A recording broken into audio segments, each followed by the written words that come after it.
अस्सलामुअलैकुम दोस्तों, आज की वीडियो में हम अपग्रेड करेंगे 5 किलोवाट इन्वर्टर जो सोलर मिक्स कंपनी का है। आप लोग ये देख सकते हैं पुराने ज़माने में इस तरह सिस्टम इंस्टॉल हुआ करता था, मतलब बैटरी से जो केबल आई है या सोलर से आई है तो वो डायरेक्ट लगी हैं, या तो इसके लिए एक बड़े बड़े ब्रेकर लगते थे तो वो ट्रिप नहीं होते थे, और या डायरेक्ट लगते थे। तो इसके लिए अब हम प्रोटेक्शन एक्सेसरीज़ लगाएंगे। आप लोग ये देख सकते हैं चेंज ओवर जो है वो भी ओपन लगा है।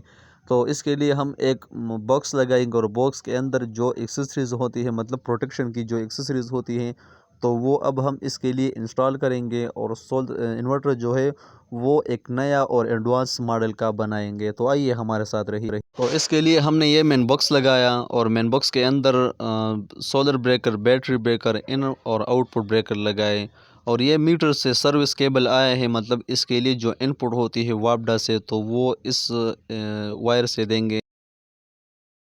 और इस तरह ये डक पाइप हैं, तो हमारी जितनी भी केबलें होंगी वो इस डक पाइप में आएंगी। तो अब हमने इसमें वायरिंग कर दिया। तो ये शॉर्ट वीडियो थी इसलिए मैंने आप लोगों को ये पूरा एक्सप्लेन नहीं किया। इसमें ये डीसी ब्रेकर है बैटरी के लिए, दूसरा सोलर, और फिर इसके बाद आउटपुट और इनपुट ब्रेकर है। ये चेंज ओवर है। चेंज ओवर में दो इनपुट होती है और एक आउटपुट होता है। तो हमने एक इनपुट जो है वो वापडा से लेकर आए और दूसरा इनपुट जो है वो हमने इन्वर्टर से लिया, और आउटपुट जो है वो हमने घर को दिया।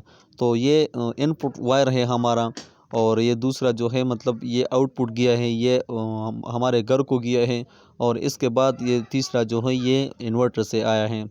तो इस तरह आप लोगों ने चेंज ओवर में कनेक्शन करना है। ये सोलर का ब्रेकर है, और ये इस तरह आप लोग ये देख सकते हैं ये न्यूट्रल है, मतलब घर के जो न्यूट्रल है, और मतलब वापडा का और इन्वर्टर का जो न्यूट्रल है वो इससे कॉमन हो गया है। और इसके बाद ये वोल्ट मीटर है और इसके अंदर ये इंडिकेटर लगे हैं। चेंज ओवर का सेटअप आप लोगों ने इस तरह करना है कि मतलब जो चेंज ओवर का जो सेट कॉमन होता है वो आप लोगों ने आउटपुट करना है, और जो अलग अलग होते हैं तो वो आप लोगों ने इनपुट करने हैं। एक इनपुट इन्वर्टर से आया है और दूसरा इनपुट जो है वो वापडा से आया है। ये इंडिकेटर है और ये वोल्ट मीटर है। वोल्ट मीटर हमने वापडा के इन पर छोड़ दिया, और इंडिकेटर जो है वो मतलब वापडा और सोलर दोनों पे छोड़ दिया। तो इस तरह आप लोगों ने अपने सिस्टम का सेटअप करना है। तो हमारा सिस्टम जो है ये इंस्टॉल हो गया है, मतलब रिन्यू हो गया है। बैटरी के लिए अलग ब्रेकर लग गया, सोलर के लिए अलग ब्रेकर लग गया, इनपुट के लिए भी ब्रेकर लग गया, और आउटपुट के लिए। तो वो जो पुराना सिस्टम था तो इससे ये एडवांस हो गया। ये इसके लिए बैटरी सेल्स लगे हैं। तो आप लोग ये देख सकते हैं ये 300 एम्पेयर का सेल है एक, तो ये इसके लिए लगे हैं। तो हमारा सिस्टम जो है वो बिल्कुल ओके हो गया है, हमारा सिस्टम इंस्टॉल हो गया है।